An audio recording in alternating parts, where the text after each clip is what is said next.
I'm a DJ boy, going to Dcentral, making NFT from the bayous, being crypto poor but JPay rich. My name is Adam Charles. I've been collecting crypto influencers like they are Pokemon cards since 2017.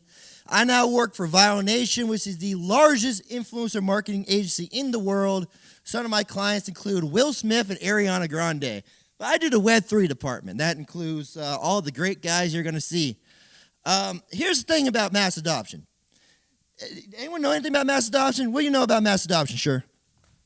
Mass adoption is where everybody takes advantage and gets into this entire game. We're talking about cryptocurrency. That's pretty good. Does anyone disagree with him? Do you disagree? Yeah, I do. You disagree. Why do you disagree? Disagree because when everybody gets in, it's not the same thing anymore. It fundamentally changes. Follow me and say, here's the thing. Mass adoption needs to happen for all Web3 technologies to eventually have some worth. Everyone from your Uber driver to your Starbucks barista that misspells your name to your mother needs to know how to get Bitcoin, how to download a wallet.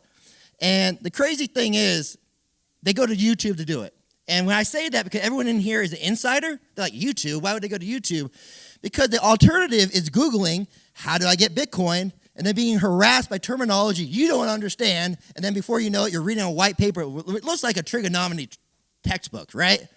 When my car breaks down the side of the road, I need to change the tire. I Google how to change the tire. It leads me to YouTube. I watch a video. I was raised by a single mother. I had to go to YouTube to learn how to shave because no one could show me. Same thing. When people want to know what is an NFT, they type it in, end up on YouTube. Before you know it, they're buying Bitcoin off an exchange. YouTube is important. But we've been saying that crypto is going to be mass adopted since 2017. Haven't we been saying that? How long have we been saying it? I don't know. I don't know. When was the first time you said crypto is going to be mass adopted? 2017. 2017. Anyone say 2018, 2019? We've been saying it for a while. It hasn't happened yet. Why hasn't it happened? Maybe because crypto is complicated. Maybe because when someone Googles what is crypto, they end up on a white paper that looks like a math problem. But NFTs, Metaverses, Ready Player One, gaming, these are easier things to understand. They can be a gateway drug to cryptocurrency, and that's what we're going to talk about. So without further ado, I'm going to bring out my panelists. First up is the one and only lovely king of the beers, Crypto J Chains. He also works for BitBoy Crypto. He hosts Around the Blockchain daily on BitBoy. It was the best show on YouTube. Take it away. Hey, thanks, everybody. Thank you, Adam. Always a great introduction. I feel like I'm at a wrestling match, which is really cool. My name is Justin. I go by J Chains in the crypto and YouTube world. We got a channel called MetaMoney. We just teach people how to make money with this new Web3. I mean, there's so many opportunities. I like to say you might have missed the boat with Bitcoin, but you're not going to miss the boat with NFTs and the Metaverse. So what's up, dude? It's always good to see you. Rice, good to see you. What's up, man?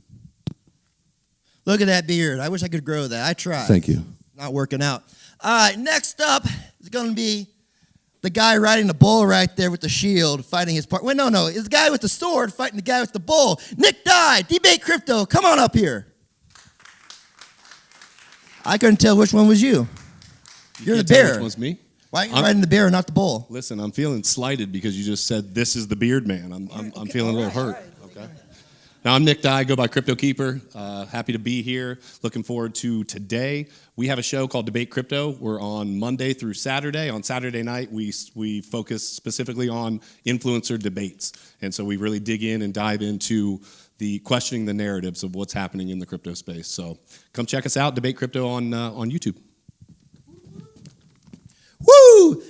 All right, the next two guys up here are really special. They are technically the second largest influencer or content creator, you want to call them that, on YouTube.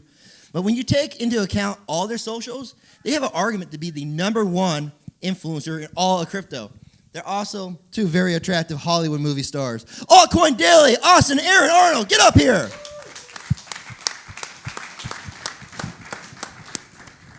What's up, guys? What's up? Great to see everybody. Hey, thanks, Adam. Thank you for leaving me hanging. Adam's the man. Great host. Anyway, yeah, Altcoin Daily on YouTube.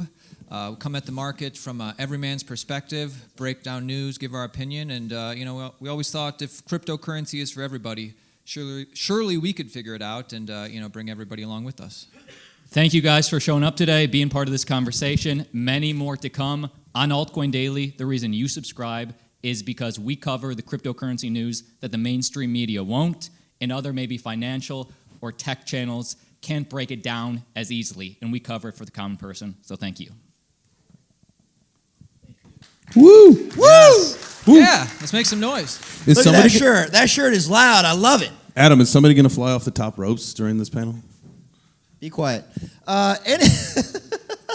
Sorry. Next up is, you guys might be familiar with Token Metrics, but you're probably more familiar with Ian Bellina. Ian Bellina was the very first content creator. He trailblazed for all these guys to be on stage. Without Ian Bellina, it's possible that none of these guys would be on stage right now. Ian was on to talk before us. He's a little exhausted, but he also has a channel called Token Metrics. It is run by this awesome guy, Bill Noble.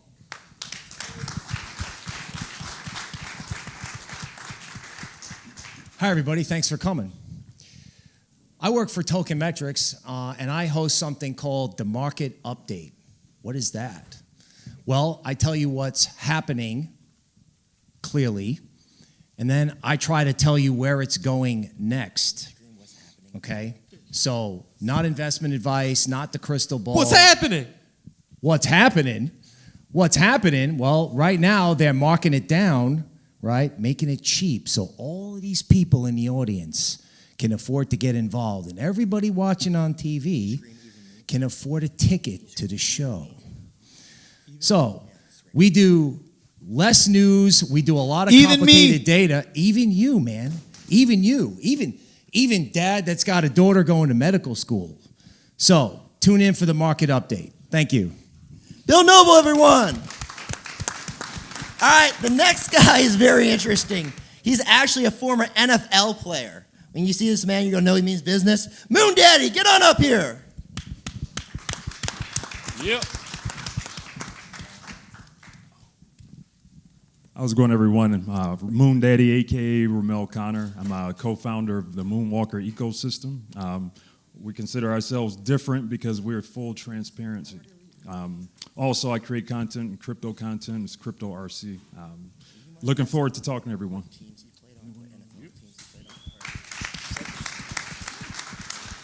Hey, man, what NFL teams did you play on? Miami and Pittsburgh. Miami and Pittsburgh. Many eons ago, you see this gray hair. Pittsburgh or Schittsburg? Schittsburg. Okay. All right, we got one more guys back there. Come on out, Miggy.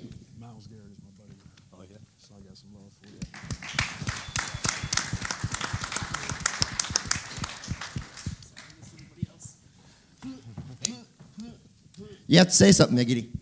No, not my mic. Take someone theirs. I don't give up this mic. I'm like Joe Rogan. Hi, my name is Miguel. I go by Miggy Crypto. I've been in this overall space for the last decade.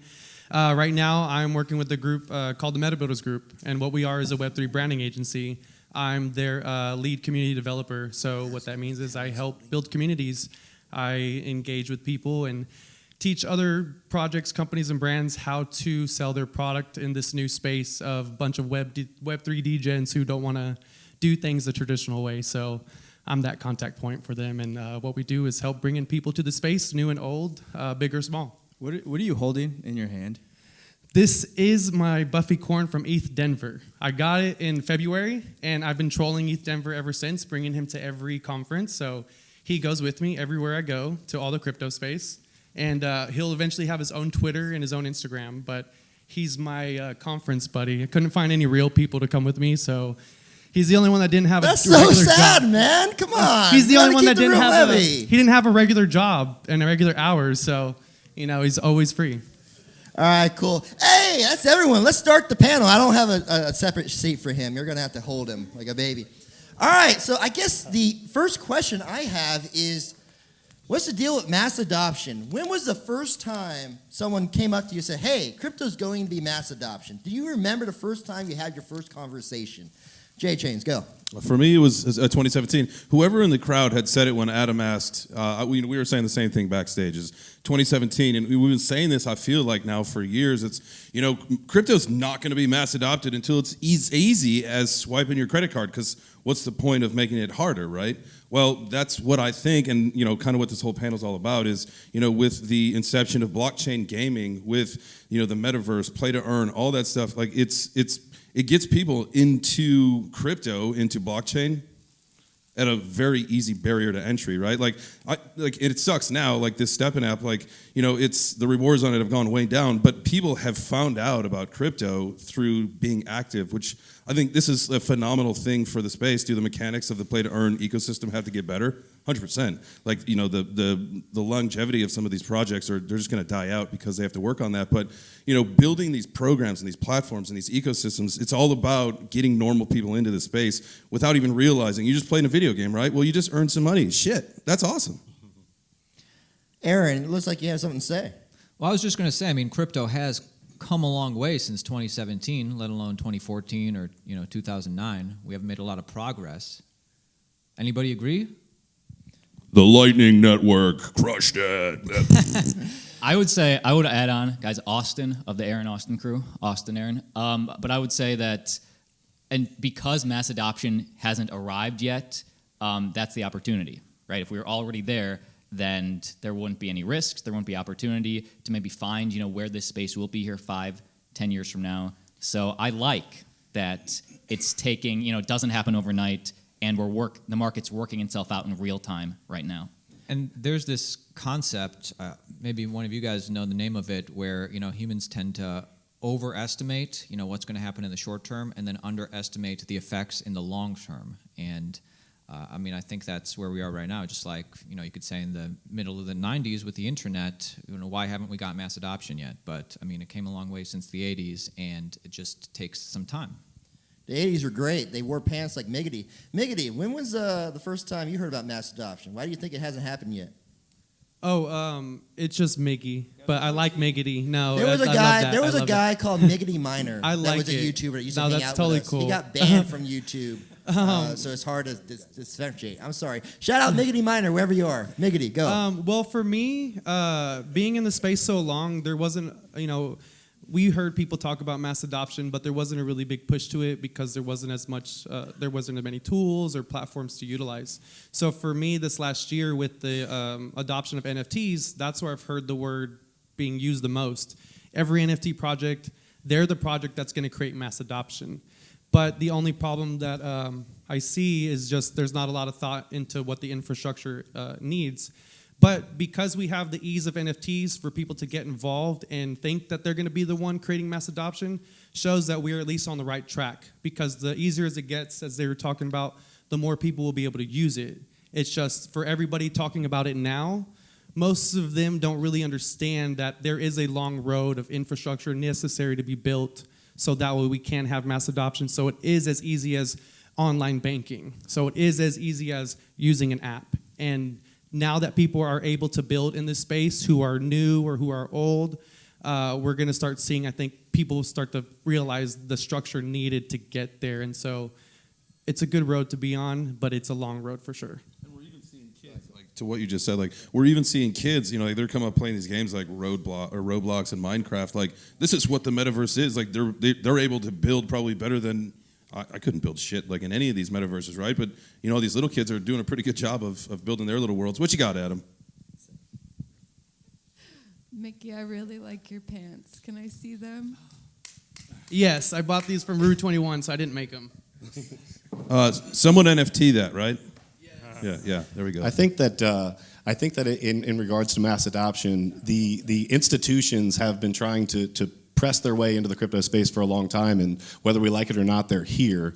And because they are here, we have put ourselves into a position that the mass adoption is the other side of it, where the layman is involved in crypto, where every single day we can talk to somebody, we can bring up crypto, and it's not is that something like Bitcoin or Ethereum? No, it's just a common conversation, and one of those common denominators are things that people do every day, like playing video games, etc. It doesn't need to be these technically savvy DeFi plays. It's the easier side of it. It's the more simple to digest. I open up a website or a game, I get into it. Before I even know it, I'm earning, which is obviously a positive thing on the backside, but we don't need to have all this technical wizardry to make it happen. Yeah, I would say with our project, we're running Zoom calls just to oversimplify the process. We notice that a lot of our investors don't even know how to open a wallet, right? So we have within our website also, we oversimplified it so you can connect on our website to What's your project? The actual what's that? I'm sorry. What is the project? I'm sorry, moonwalkerstoken.com. Moonwalkers is my project. And what we do is we work with really the layman's to crypto, people that have never invested. We run a Zoom call every other day, and we allow them to really learn from us as well as invest. And what we notice is that a lot of banks, from a Wells Fargo to a Chase Bank to Bank of America, they don't allow crypto transactions. So we found other ways, and we help our investors But they're in the background. But they're in the background buying it up. Their own. Yeah, they're buying it up from Grayscale, right, from the brokerages. So simplicity, right, is very important to oversimplify the process, and the adoption will come. And we're noticing more people coming on board with our project. Simplicity, yeah. That's kind of where this, I'm looking from this angle, I can see the thing behind you, and the words are saying, Metaverse will say crypto, NFTs will say crypto, bring about mass adoption. So, I mean, has anyone ever heard the term Web3 prior to 2022? Did anyone hear it said in 2021? It was just blockchain, right? It was a good rebranding because blockchain and crypto had a negative connotation with the normies. But for real, did anyone hear about Web3 prior to 2022? That came out of nowhere, right? I don't know, not me personally, and I think a big reason for that was because even though NFTs were around since 2017, they didn't really get popularized until people made that sale. Because my experience was for 9-10 years, nobody really cared about participating or getting involved. The minute that Beeple sale happened, everybody kind of realized like, oh crap, we can get involved. It really can be a little bit more simple. And so I think seeing the tools provided enabled some people to understand how the internet progresses. And so they were able to see the technology that was there, the old technology, and then they branded it the Web3 space. And that couldn't have happened without Web3 NFTs. is a simple term. It means anything blockchain related, right? Metaverses, NFTs, blockchain gaming, even DAOs and stuff. So I would ask you to get this back on track is how will these new concepts, some maybe it's funner, a little more off the wall concepts, help with mass adoption to the general audience? Well, what's going to happen? I mean, with the general audience, maybe is one thing, but when you think about kind of the humanity, the human race. race. Well, the ecosystem of business with everything we do, right? Like, if you start to see these companies shift over to a Web3 mindset where they're putting all their stuff on the blockchain, it's going to be shit or get off the pot for these other companies. You're going to have to react and adapt to survive in order to stay in business at some point. Obviously, 10 years down the road, maybe is what we're thinking for that, right? It's not going to happen overnight, but once that becomes the model, right? And you got companies incentivizing and all that stuff in order for you to get on their platform because, right, the attention, if you've got attention, that's oil, and that's kind of what the industry is moving towards, right? So if you've got that attention, you want to keep people focused with what you're doing. It has to start with education, though. And I think that's the point where a lot of us are trying to do that, like in the YouTube space. We want to educate people. This is what's actually happening. This is what you can look for. This is how you do this. Because without the education, people are literally asking questions that to us in the crypto space sounds just crazy, right? As simple as something like what's an NFT, and not being able to explain that it's just showing digital ownership of an asset. So many people that aren't actively in the crypto space think that an NFT is just a piece of art that's on the internet. And I've heard a lot of people say that when the NFT space comes up. And what is the craziest thing you've heard? What's the craziest thing I've heard? Yes. Man. As it relates to NFTs? With whatever.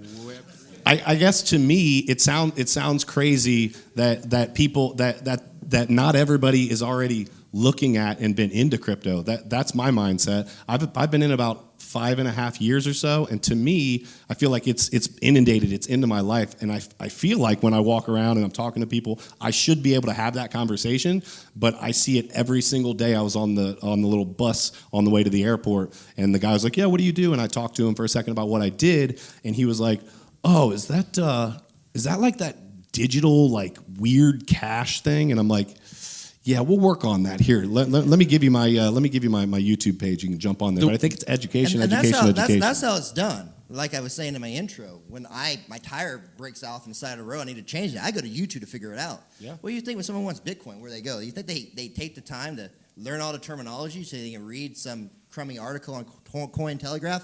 Yes, Cointelegraph, I called you out for crummy articles. No, they go to YouTube and hear it from relatable people like Bill Noble. Bill, when people come to your channel and they're asking questions, how do you dumb it down? How do you simplify it? Or do you think it even needs to be simplified? All right, let's try this. So you got to solve a really big problem at a really affordable price. So you wanted an iPhone because you don't want to carry an iPod and a BlackBerry. Okay, so an iPhone's $1,500. How do you make that affordable? Well, you have a $25 a month payment plan from AT&T, and all of a sudden, the world is mesmerized with their news feed on the iPhone that they can't live without. So how do you make the gateway to Web3? Well, first of all, you got to offer people a cheap ticket. How do you offer people a cheap ticket? Well, you have to drive cryptocurrencies, or you have to be okay with cryptocurrencies going down. Because if cryptocurrencies go down, everybody in the audience goes, hey, I can buy a ticket. Okay, buy a ticket to what? Well, how about sanity? How about sanity, right? I mean, there's two types of therapy that work, right? Psychotherapy and retail therapy, okay? So somebody goes, okay, I want to go shopping. Well, you can go shopping in the metaverse. And you're like, really? Yeah, you go in, you go to the metaverse, you take your little ticket, you buy an NFT of a camouflage jacket or those Air Jordans or my colleague's pants down there. And then the next thing you know, after you bought your little digital good, you're like, oh, wow, I got a collectible. Then the doorbell goes ding dong. And guess what? The pants, the jacket, it shows up. It's got a QR code on it, tells you about the artist. Next thing you know, you are cool. And then let's talk about sanity. When the retailers figure it out and you're shopping online, well, maybe they donate a little money so that you can go in a metaverse or an artificial reality, and maybe they have an AI version of Sigmund Freud. So if you're sad and lonely, you got somebody to talk to. So rich people shop, rich people are cool. You can be cool. You can buy a digital shirt or you can buy a real shirt. And then the next thing you know, people are like, wow, I really want this. I want to learn this crypto thing because it's making me sane and happy and it's fun. And I got to learn about wallets and crypto. Oh, I don't care about that. Like stepping, right? Oh, you mean you're going to pay me to work out? Hey, Bill. So listening to you is say that. First of all, it's very engaging. I feel like I owe like a mobster money, and he's giving me a speech before he blows my brains out. But you said something that is very, very true. It's a gateway drug. These crazy things, they're so crazy and they're so interesting and they're just so fun that you're buying digital pants, those pants, in the metaverse, and now you own some type of crypto, and before you know it, you're investing in Bitcoin, Ethereum, and you're making money, and you're becoming financially stable, and you're supporting your family. MOONDADDY, what do you think about that? You think that all this crazy stuff, the metaverse and NFTs, and maybe things getting integrated into gaming is helping attract people who normally wouldn't be attracted to just cryptocurrency by itself? Yeah, for sure. It's part of our roadmap. We're working on games that are kind of retro. So, example like a Contra, right? Those. What's the code? Left, right, left, down? right, up, down, right, left, right. Got it. Close. But it just sparks nostalgia, kind of to his point. People remember those times, and they can attach a memory with the current state, what's going on right now. So the adoption will definitely come with things that spark the emotions of feeling good. So. J Chains. Yes, sir. Why does your hat say lazy? Oh, you guys familiar with the Lazy Lions NFT project? Yeah, I'm a lazy hat. You're a lazy hat. Shout out to my homies. Shout out to home. Hey, but lazy hat, you have to have strong opinions, being that your channel is called Meta Money. How do you think the metaverse is helping with the adoption of cryptocurrency amongst general humanity? Well, again, like I was saying earlier, it's the idea of where we're going. I think is probably the most important thing, and I appreciate your question, Adam. The idea with the metaverse and where we are is that it's an idea. It's a lot of concepts. It's a lot of, studio built trailers that are all hype. I mean, there's a few platforms that are out that you can actually get into and, do what you're intended to do within the ecosystem. But for the most part, I mean, like, with like BitBoy Crypto, we have an estate in Sandbox. We've been building on it for like 3 years. We still can't get into it, like you can't do anything with it. So like we're years out, on some of these other metaverses. I think Why would someone live in the metaverse? Why would they?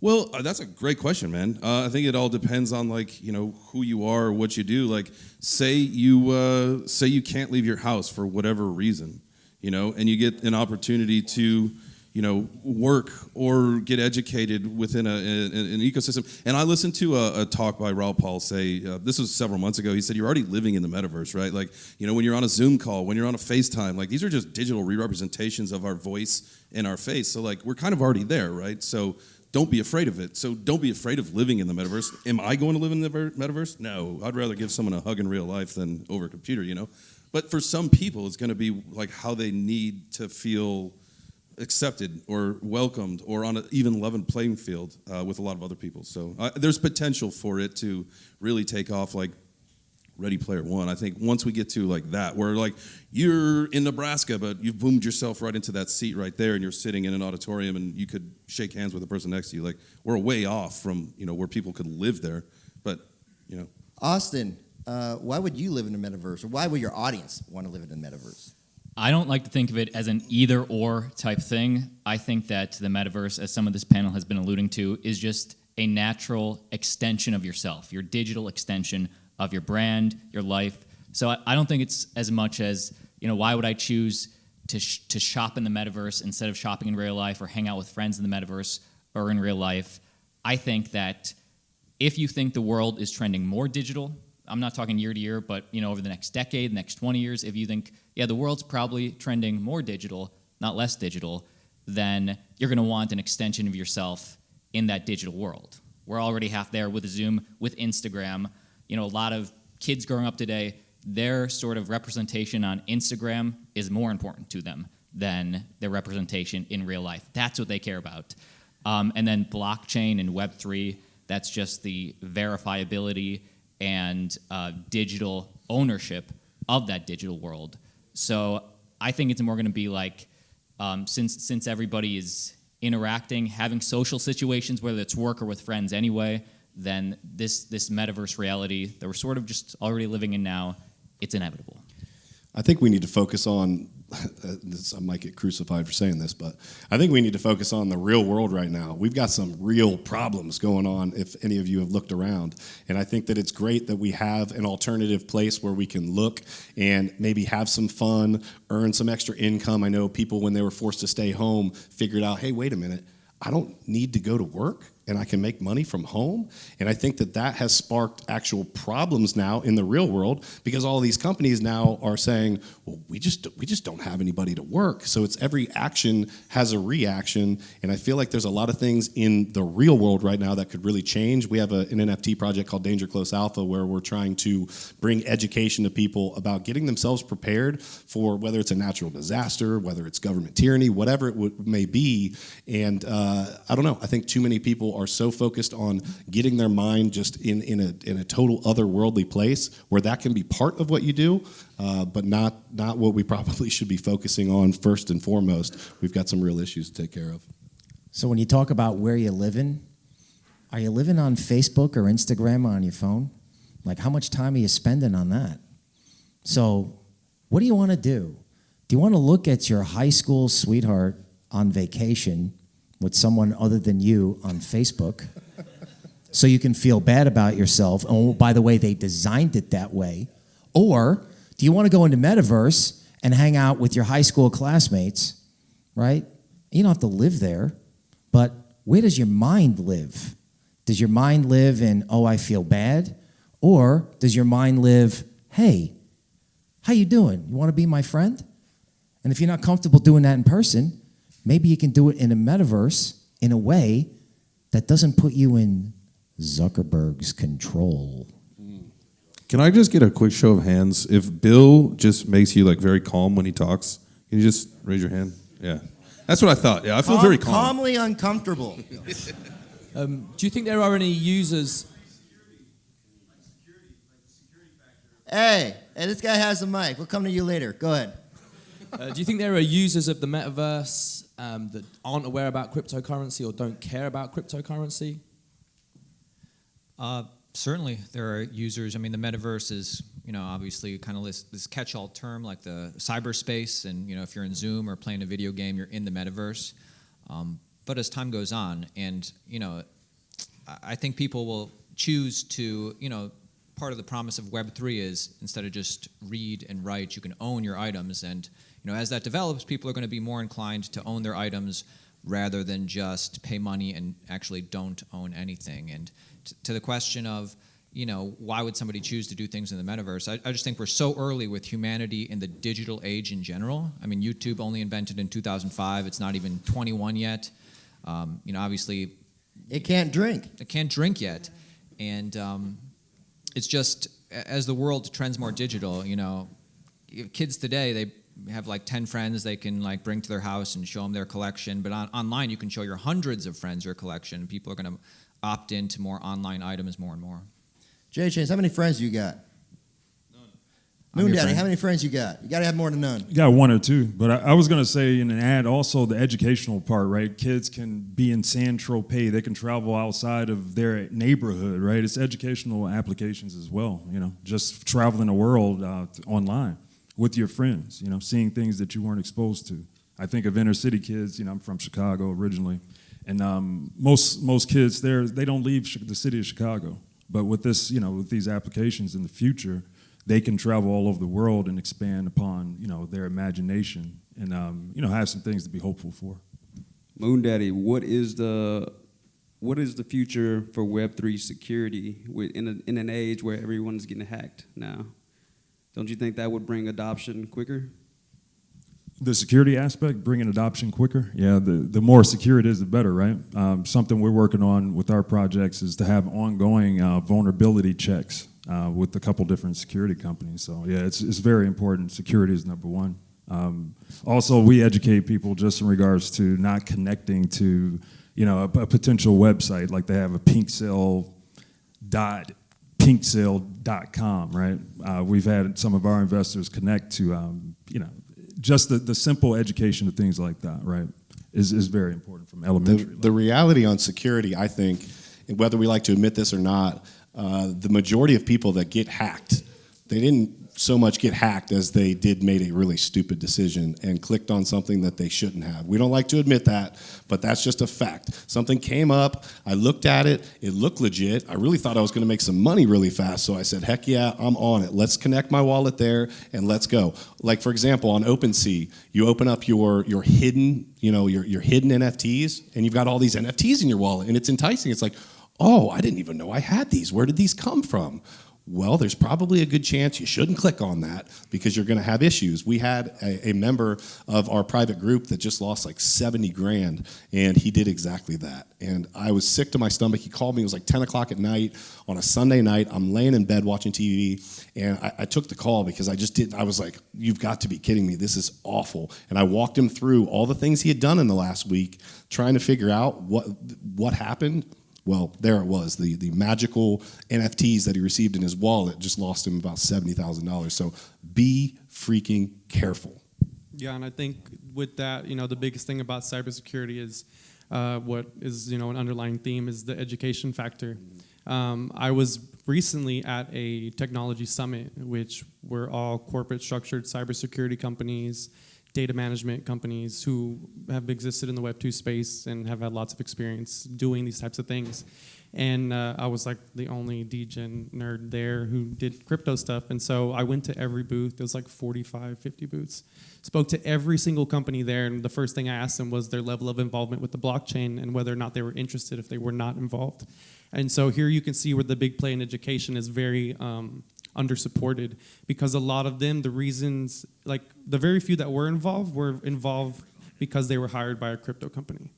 The other ones, they didn't know how to get involved. They didn't know who to connect to and how to get involved with the community that's emerging in this Web3 space. So that's where you see education on an individual level can not only protect you as a consumer, stuff. can not only protect you as a consumer, to protect you from having wallet hacks, but it can ensure security for bigger brands and companies who want to get involved, because even the security companies out there, they don't know about this kind of stuff, and they're trying to learn too. Yeah. Or they do. I'm getting prompted by the MC here to be vicious. I just want to piggyback on the back here is how do we increase accountability as well? Because I see that as being a real hurdle for onboarding people who see the space as just scammy. For me personally, I think that's a big part of the education factor, because the blockchain itself is self-accountable. The metrics and the algorithms involved do that without bias, without opinion. It's all automated and flawless. And so utilizing blockchains that are already have existed and already have tenure, and building off of that is number one. And then from there, you can create many other solutions into that fact. But the accountability is on the blockchain, the verifiability, and teaching people that that's the most important function of cryptocurrency or NFTs is where you can really get into that security measure. Because if you understand that, then you can build additional securities on top of that, and then you have furthermore accountability, which is why the financial system is so desperately needing this, because the biggest problem with the banking systems is the lack of accountability, and the blockchain, specifically like things like Bitcoin, have the technology to change that, because it's completely accountable in every way, and it's automated. The banking institutions aren't ready to educate people, and here's the reason. They're trying to they see the writing on the wall. It's right there. But they are trying to position themselves in markets like right now, when prices are low, to get themselves positioned to be able to do what? Make gains. And that's what they're trying to do. They don't want to educate you yet. We want to educate you. These financial institutions do not want to educate you. They look at crypto as their ultimate, what's the word I'm looking for? They look at it as a huge opportunity long term, but short term they're looking at it as, oh my gosh, this is dangerous. This is going to lose us money. Decentralized finance is taking money out of our hands every single day. We have to figure out how to position ourselves before we educate anybody. The moment that the banks start giving you crypto education, y'all better start paying attention. Hey, she's got something for you. Hey, she said hi. You just talked over. Oh, I'm sorry. So speaking of educating people and pretty much meeting them where they are, I learned a lot about crypto, when it first came out on YouTube. So how are you guys using your shows to educate people that might not know about what you're doing? Might not know the basis of crypto, you mean? They're the beginners. Well, the first thing the beginners have to learn is that it can go up and down.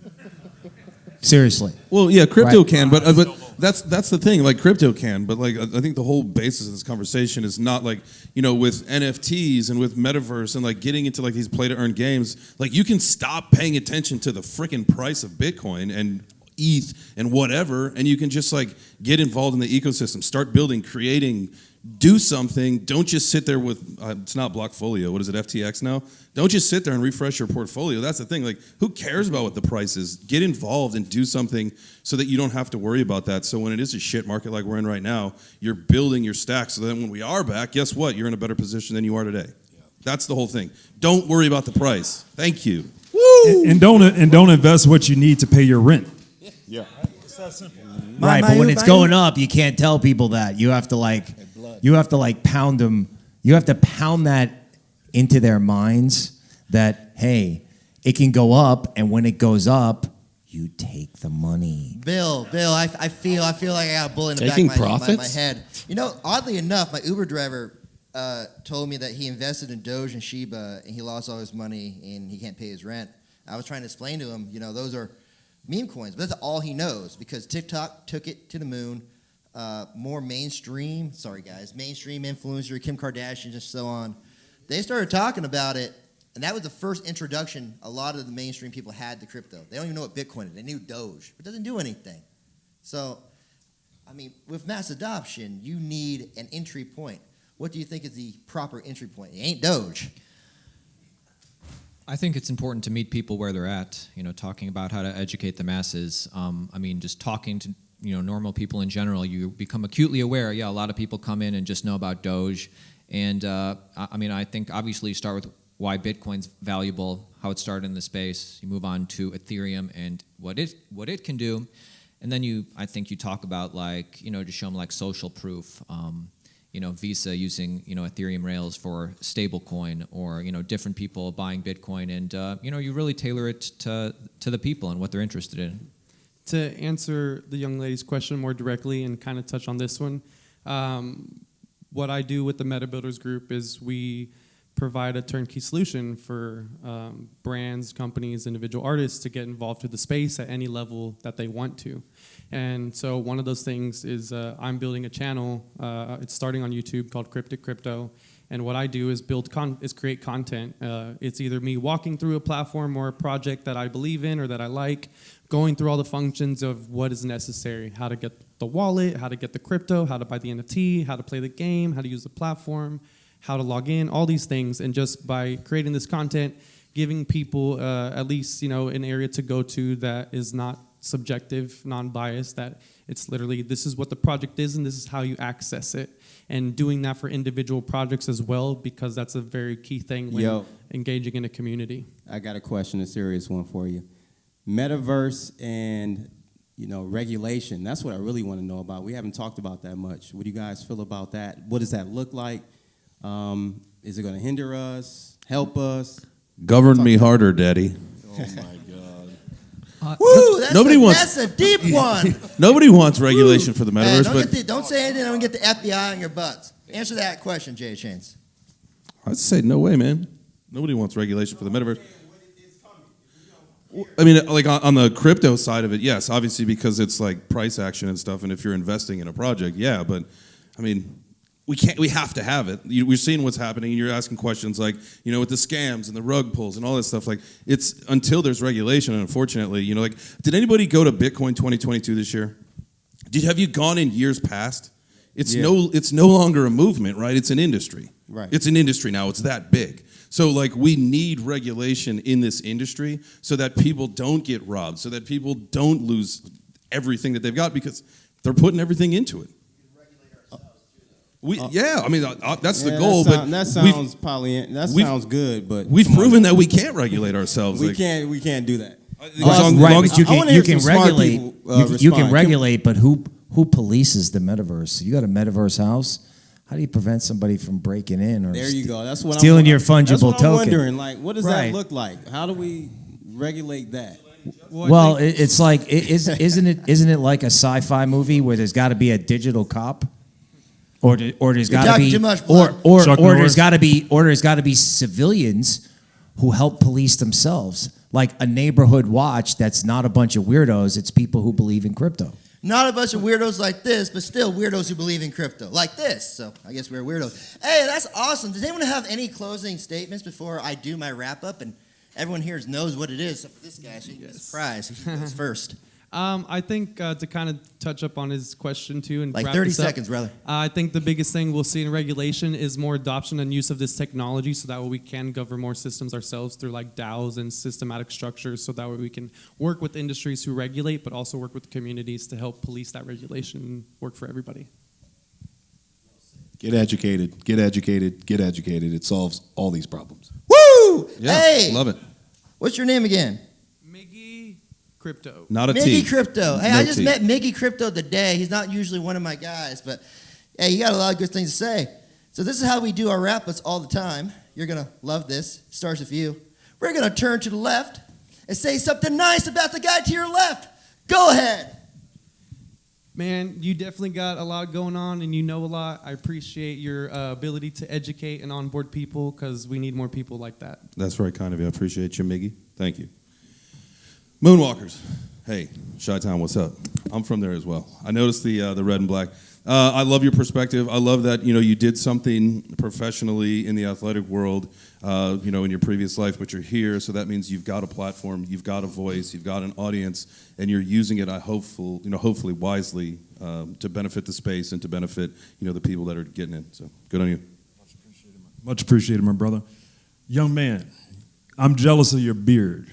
I'm 40. I'll be 45 this month. I can't grow one. So, number one, you have the sickest beard. I need to get one. So, thank you. Number one. But no, it's been a great experience. And once again, it's just about elementary learning from the basics, right? And understanding red flags, really. That's something we educate our people in our Telegram with. Educate yourselves and understand what is a potential red flag for losing your freaking money. So. I love on Altcoin Daily. If I want to see what's going on any given day, I can come and get an easily digestible video that's like not an hour long, and I come to you for it. So I appreciate that. Appreciate that, man. Do you say you love him? That's what you're saying? I actually tell all of the people that follow us at the end of all of our shows, if nobody's told you before today, and I'll tell you all this, I freaking love you. I hope you guys have a great day. I love you too. To my brother,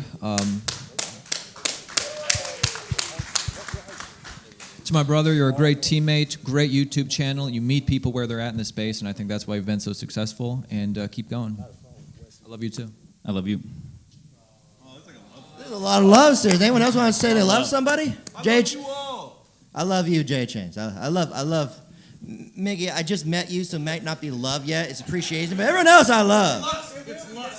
Is it lust first? And feel free to come up to us after the show today. We'd love to meet some of you guys. We'll be hanging. Bill, I thought you had really good perspective on this panel. Whenever you were talking on the mic, I tuned in. I think you have I love the perspective you brought, which is just like it's sort of a different point of view than I've heard before, and that's what this space needs. So I hope you have the mic more. Thank you. All right. So I want to say one thing. Thank you for that. And crypto is great because a guy with 1 million followers was willing to hand the mic and share a mic with a guy who didn't. Now, as far as love to the left, there's Adam Charles, right? Okay? I'm 52 years old, and he does not have to include a 52-year-old YouTuber to run his business. So he included me, right? And then he created a culture where these guys all welcomed me. So how did we get here? We got here through the spirit of crypto, and Adam helped us do that. Thank you, Bill. I was signaling to the crowd. You're supposed to say something. The last guy says something about the crowd. You've seen these before. I'll do it. Don't worry about it. Hey, everyone, you're all great. I only counted 3 people, and they all rot in hell, but only 3 people left the panel as we were talking. If you go to most panels, people get up, they leave, they peek in. But we entertained you enough that you sat here and you wasted your time hearing us ramble. I appreciate it. I love you all. I want to talk about these guys that have been annoying me all day. This is Chris Rice. He's on my panel tomorrow. He has a YouTube channel, Rice Crypto. That's Crypto Blood. Asking hard questions. He's on my panel tomorrow. This is Seth Estrada videotaping us on his phone. Mind Your Biz. He's on my channel tomorrow. Panel tomorrow. We have 2 panels tomorrow. One is Morality of a Web3 Educator, where we talk about, what are the moral conflicts with, running a YouTube channel. And we also have Hollywood and Web3, a match made in heaven. I don't know. We're going to learn, because these 2 guys have about 50 IMDb credits between them. So they have an insider look into Hollywood, and we never really talked about how that industry is reacting to crypto, but they know. We're going to find out. And also, these 2 will be on panel with Kevin Smith, the creator of Jay and Silent Bob, Clerks, and the new He-Man series, Master of the Universe, with Tila. It was great. I loved it. They'll be on stage tomorrow at 1 p.m. as well. Come and check us out. Give yourselves a hand, but not yet. First, I want you all to make a promise inside your head that once we're done, you're going to follow everyone's channel. So real quickly, what is your channel, Bill? Token Metrics. Altcoin Daily. Altcoin Daily. Debate Crypto. Crypto RC. Meta Money. Cryptic Crypto. Woo! All right, look at all these DJs in the crowd. Give yourself a round of applause. Let's go!